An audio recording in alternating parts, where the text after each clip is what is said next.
thus far, the reaction at all levels has been very constructive and very positive. It's very important that we work hard to make sure that stays the case. The Public Security Minister got his first look at the situation along the U.S. border near Emerson, Manitoba. Yesterday, Ralph Goodale met with the local leaders coping with the influx of asylum seekers who have crossed illegally into Canada. Now, Goodale also promised to write a check for $30,000 to help offset some of the costs, particularly for the volunteer fire department there, who's been handling a lot of the 911 calls. But he also said that border security is properly resourced. That's the way he described it, and he reiterated once again that his government will not consider scrapping the Safe Third Country Agreement. This despite new data from the RCMP, who say that they have detained 183 asylum seekers trying to cross the border into Emerson in just over 2 months. Another 341 have been intercepted in Quebec and BC. That's where we begin this week on the Sunday Scrum. With me today, freelance columnist Susan Riley. Good morning, Susan. Hi, Carol. John Ibbotson of the Globe and Mail. Good morning to you, John. Hey, Carol. They're both in Ottawa this morning. And joining us once again from Calgary is Rob Breckenridge of News Talk 770. Welcome once again, Rob. Yes, good morning. Okay. Thank you to everyone for joining us this week. Let's, first of all, John, let me start with you. What did Ralph Goodale want to accomplish yesterday, and did he accomplish it? He wanted to make everyone confident of the fact that the federal government is in control of the situation at the Canada-U.S. border.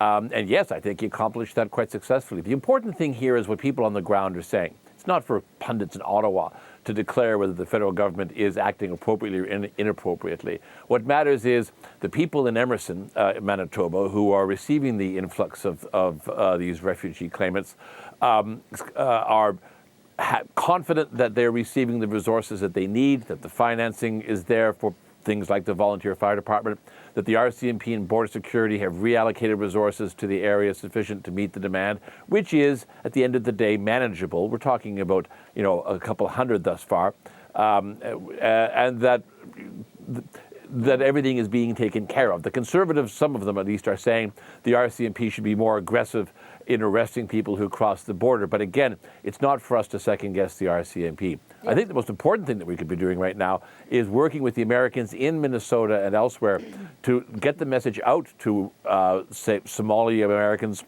and refugee claimants who are thinking of crossing into Canada, that it's a bad idea, that it won't work, that they'll be sent back. That's the best thing we could do right now is treat it at the source. You know what? My biggest takeaway from that news conference was a sense of deep concern that they, don't know what they call the genesis of this particular spike and whether it's going to get worse. Rob, what's your take? Well, I think the government's trying to walk a fine line here because there's not a lot they can do on the one hand. And on the other hand, the more Ralph Goodale shows up and is talking about it, it elevates the story at a time when they're trying to downplay it and suggest it's really not a big deal. So that's the problem, because if it seems to Canadians like it's serious enough that it warrants him going there, the question becomes, what are you going to do about it? And there are no easy answers here. So certainly not encouraging it would be a good step. And I wonder if some of the cities who are now rushing to jump on this bandwagon of declaring themselves sanctuary cities, are we sending a message that these people should try to come across and try their luck here? So certainly not encouraging people to come across in the first place would be a good step. But in the meantime, I think the government does need to be clear about what. I don't think the federal government is doing that. I'm not blaming Ottawa for that, but certainly I think some of the cities that are encouraging this may be playing into it, that Canada is going to welcome these people and that they should try their luck and come across the border. So I think we need to be careful that we're not doing that in any way. For example, who do you think has been most vocal about welcoming refugees across the border? Well, we've just seen Montreal now declare themselves to be a sanctuary city. Toronto has done so. Vancouver has done so. And I think, even the suggestion that we lift the Safe Third Country Agreement sends a message that maybe we are a better and a safer place for these refugees than is the United States. So not encouraging it would be a good step, because there's not a lot we can do about it in the meantime. Susan, what do you think? Well, this whole conversation is predicated on the notion that these people are going to be a burden and potentially a threat. And I think, that's unproven. And I think the history of our country has proven that we've gained way more from immigration then we've lost. That being said, this is a special situation. It's a difficult situation. I think the federal government's reaction was belated, but they've got it right now. They held a press conference this week in which they kind of tried to give some historical context to this so-called influx. I mean, this is not a huge influx in terms of what we've seen larger influxes before, let's put it that way. And there's no mystery as to why more people are trying to get across the border. I think it's because of Trump's, announced hostility to people from certain countries. And it's also true, as Rob said, I don't think to date we've seen that kind of hostility or unwelcoming attitude in Canada. That's a good thing. Yeah, as of Friday, the province hadn't been invited to take part in the meetings or the press conference. What do you make of the absence of Manitoba's Premier Brian Pallister, Rob? Did they try Costa Rica?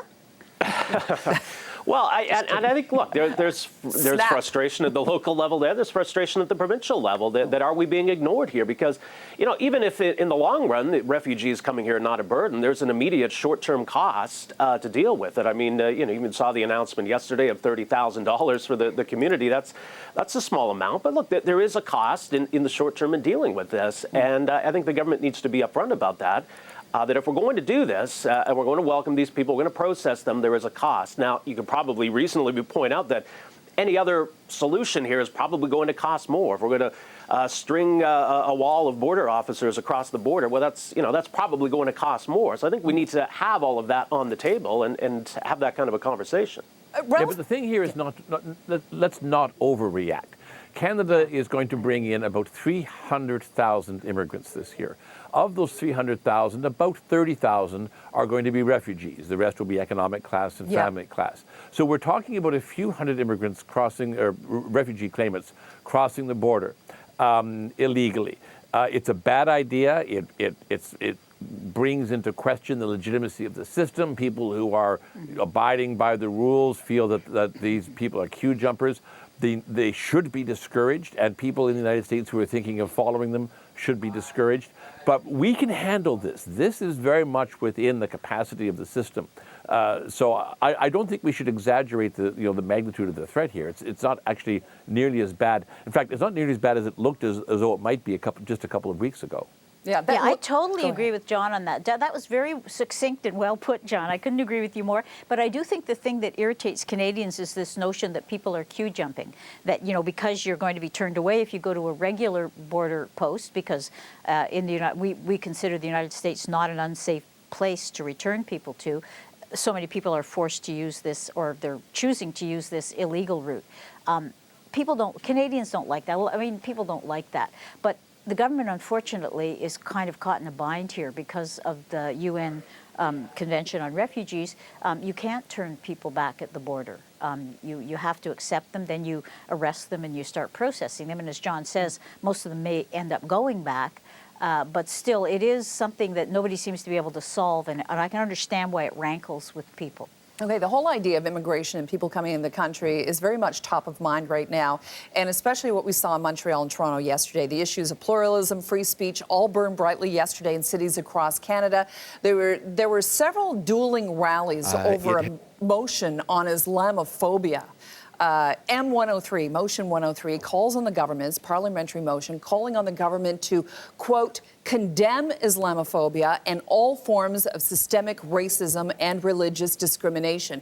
But critics fear that this non-binding motion, and particularly naming Islamophobia, could create a slippery slope, ultimately allowing the government to clamp down on free speech. Yesterday, protesters on both sides took to the streets. They clashed. The scene in Montreal, well, let's just say it wasn't entirely peaceful.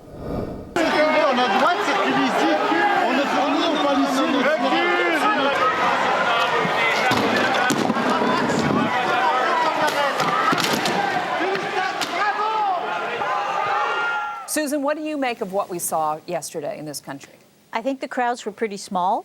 I think there's always, in every demonstration I've covered for the last, 20 years, there's always a small group of black-clad, usually anarchists, who are there for their own specific reasons.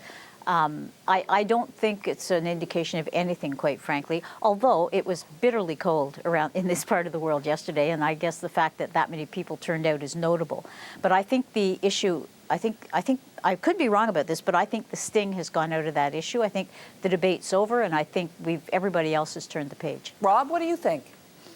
Well, I'm just really dismayed by the whole thing. I mean, I'm pretty hawkish myself personally on the whole free speech issue. I'd be in favor of certainly scrapping the blasphemy law that's still on the books and even scrapping some of our hate speech laws.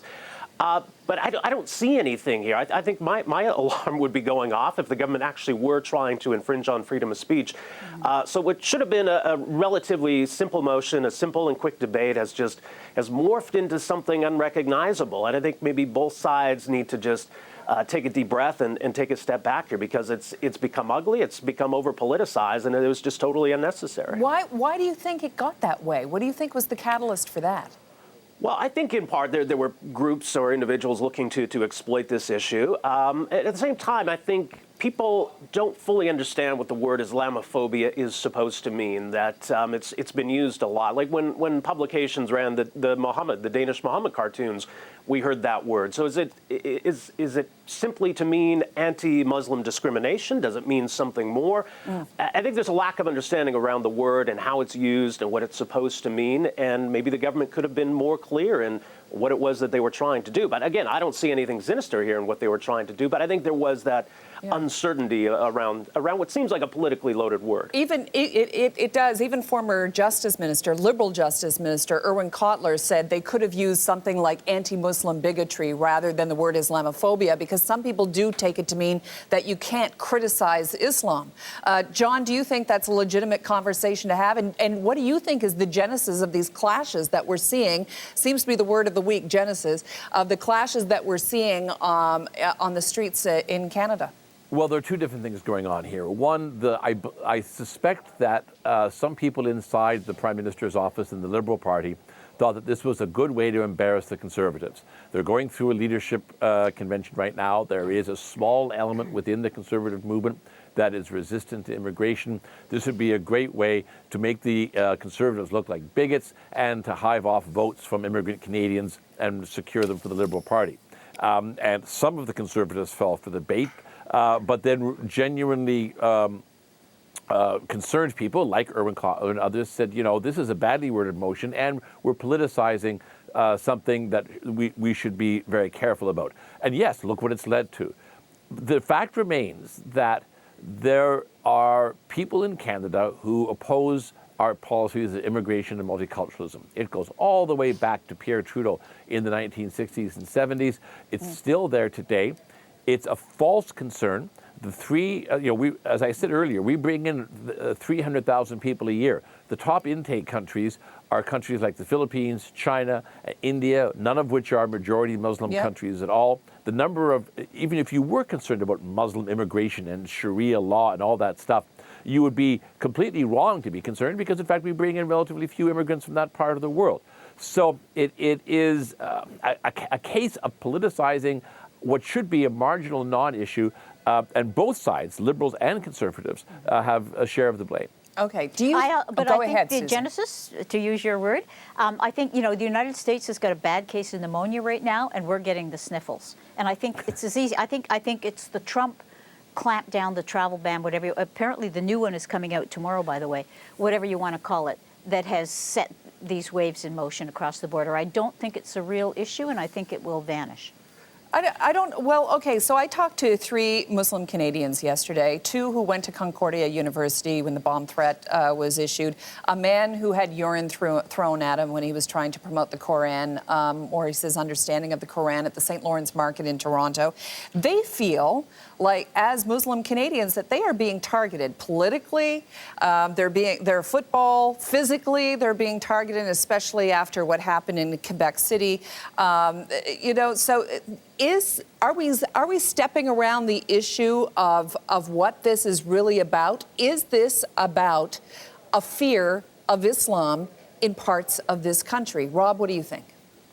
Well, I think that's what it was supposed to be. Again, after the horrors of Quebec City, they're certainly entirely rational that the House of Commons would sort of speak with one voice and say, look, this is an extreme manifestation of a disturbing form of hatred, and we together condemn this. And I think that's, if that's all Parliament is trying to do, there's certainly absolutely nothing wrong with that. And maybe that's reinforcing the point that there are those in this country, and hopefully they are small in number, that are targeting Muslims, that have a hostility and a hatred towards Muslims, that we condemn that is not in keeping with Canadian values.